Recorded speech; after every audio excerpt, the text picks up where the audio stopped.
Activity 8A work in pairs. નીચેના વાક્યો મોટેથી વાંચો અને સરખા ઉચ્ચારવાળા શબ્દો નીચે લીટી કરો.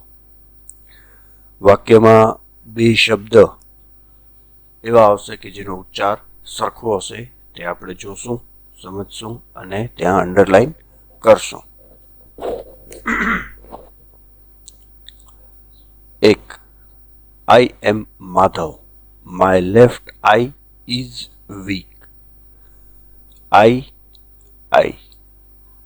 Second, do you know Punjabi Mehul? Mehul says, no, I don't. No.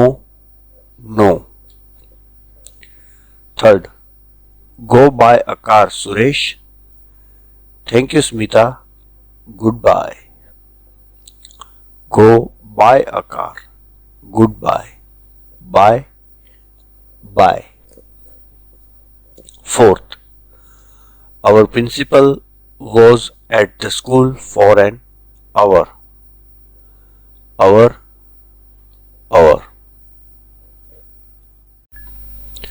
પાંચમું વાક્ય છે, 8 friends ate all the apples.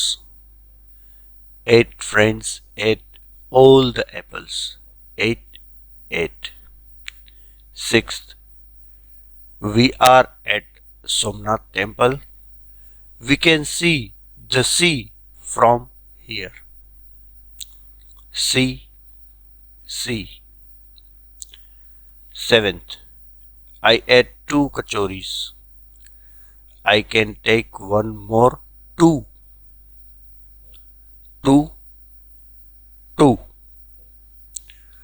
8. Come here. Can you hear the call of cuckoo? Here. 9th, this is a strong knot. I cannot untie it. Knot.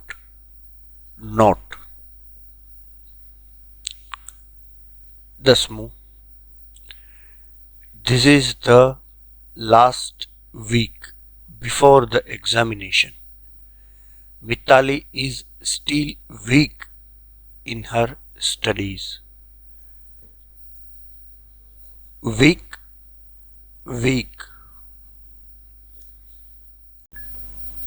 Activity 8A માં આપણે સરખા ઉચ્ચારવાળા શબ્દો નીચે line કરી છે. આ જે શબ્દો છે તેના અર્થ આપણે જોઈ લઈએ. આઈ તેનો અર્થ થાય છે હું. EYE એટલે આંખ. OUR અવર અમારું. અવર કલાક. અહીં H સાયલેન્ટ છે, તેનો આપણે ઉચ્ચાર કરતા નથી. તે જ રીતે નો, K અને W બંને સાયલેન્ટ થાય છે. અર્થ થાય છે જાણવું. આ શબ્દનો ઉચ્ચાર નો છે. તે જ રીતે નો તેનો અર્થ થાય છે ના અથવા તો ના કહેવી. 8 ઘણા 8 એવો ઉચ્ચાર કરે છે. આનો ઉચ્ચાર 8 પણ થાય અને 8 પણ થાય. તેનો અર્થ થાય છે 8. ATE 8 જે ઈટનું ભૂતકાળનું રૂપ છે, તેનો અર્થ થાય છે ખાધું.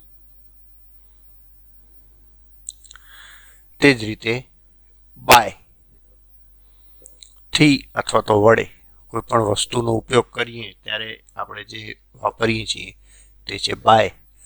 અને BYE બાય તેનો અર્થ થાય છે આવજો. જ્યારે આપણે છૂટા પડતી વખતે બોલીએ છીએ તે.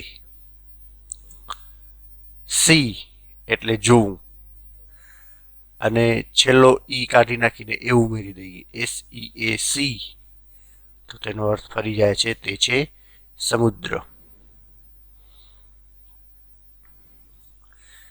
2 2 TWO2 એટલે 2, TOO2 તેનો અર્થ પણ થાય છે, જે કાંઈ પણ વસ્તુ વધારાની આપણે ઉમેરતા હોઈએ છીએ બોલતી વખતે, લખતી વખતે અને સમજતી વખતે, તે વધારવા માટે ટુ વપરાય છે.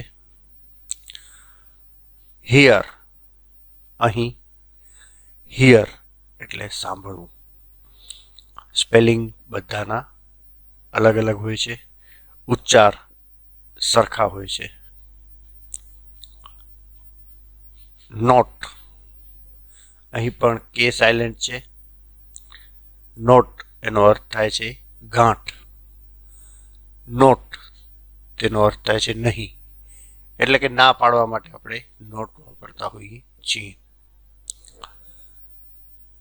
છેલ્લી જોડી છે વીક, WEEK વીક એટલે અઠવાડિયું. WEAK વીક એનો અર્થ થાય છે નબળું. તો આ જ રીતે સરખા ઉચ્ચારવાળા જે શબ્દો છે તેના અર્થ અલગ અલગ થાય છે અને તેથી વાક્યના અર્થ પણ બદલી જતા હોય છે. એક્ટિવિટી 8 આપણે જોઈ. તેમાં આપણે સરખા ઉચ્ચારવાળા 2 શબ્દો આપેલા છે દરેક વાક્યમાં, તેની નીચે લાઈન કરી. હવે આપણે જઈએ છીએ એક્ટિવિટી 8B તરફ. પુસ્તકની પાછળ આપેલા શબ્દકોશનો ઉપયોગ કરો. ઉપરના વાક્યોમાં લીટી દોરેલા શબ્દોનો અર્થ જાણો. નીચે આપેલા વાક્યો વાંચી તે સાચા છે કે ખોટા તે જણાવો. ખોટા વાક્યો સુધારીને ફરીથી લખો. જે શબ્દો આપણે જોયા તે શબ્દોના અર્થ આપણે પુસ્તકની પાછળ જે વોકેબ્યુલરી આપી છે તેમાંથી શોધવાના છે. આપણે આગળ જોઈ લીધા છે. તે શબ્દોના અર્થ પ્રમાણે વાક્ય સાચું છે કે ખોટું તે તમારે કહેવાનું છે, અને ખોટું વાક્ય હોય તો તે સુધારીને સાચું બનાવવાનું છે. તો આપણે એક્ટિવિટી 8B કરીએ.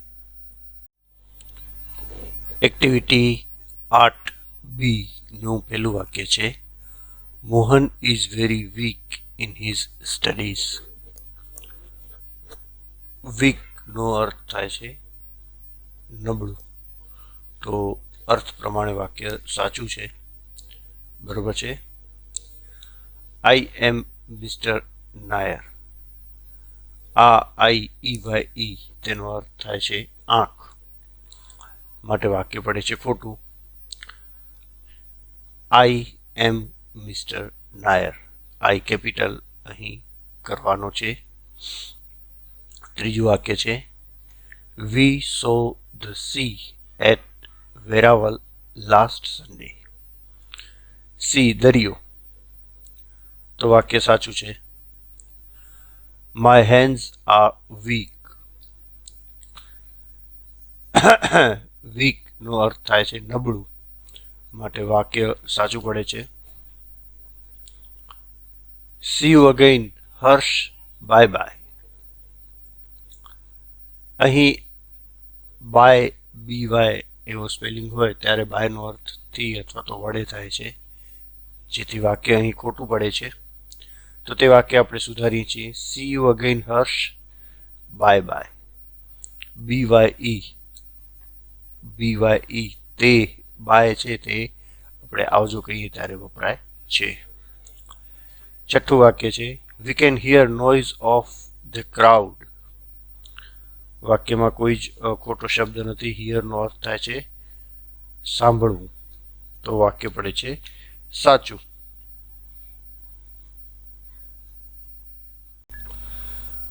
ત્યાર પછીનું વાક્ય our breakfast was not ready in the morning. Our જે અહીં આપેલો છે તેનો અર્થ કલાક થાય છે, માટે વાક્ય ખોટું પડે છે. તે આપણે સુધારીએ છીએ. Our OUR our breakfast was not ready in the morning, તેવું વાક્ય આપણે લખવાનું રહે છે. આઠમું, we see a butterfly in the garden. See એટલે જોવું, માટે વાક્યમાં કોઈ જ શબ્દ ખોટો રહેતો નથી, વાક્ય સાચું છે. 9th one, we were here in the garden last week. અહીં જે હિયર છે HEAR હિયર, તેનો અર્થ થાય છે સાંભળવું, માટે વાક્ય પડે છે ખોટું. અહીં વાક્ય સુધારીને લખીએ તો આ પ્રમાણે થાય, we were here HERE in the garden last week. Here નો અર્થ થાય છે અહીં. 10th, the knot of the rope is strong, cut it. Not નો અર્થ ગાંઠ થાય છે, માટે વાક્ય સાચું પડે છે. 11th, I will complete homework in the next week. Week અઠવાડિયું, વાક્ય સાચું છે. 12th,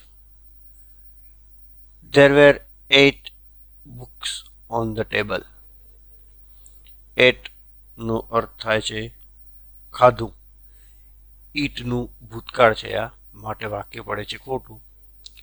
તેને સુધારીને લખીએ, there were 8 books on the table. EIGHT 8 એટલે કે 8. 13th, Mohan ate all the oranges. ફરીથી વાક્ય ખોટું પડશે. શા માટે? તો હમણાં જ આપણે જોયું, EIGHT 8 નો અર્થ થાય છે 8. સાચું આપણે બનાવીને લખીએ, Mohan ate all the oranges.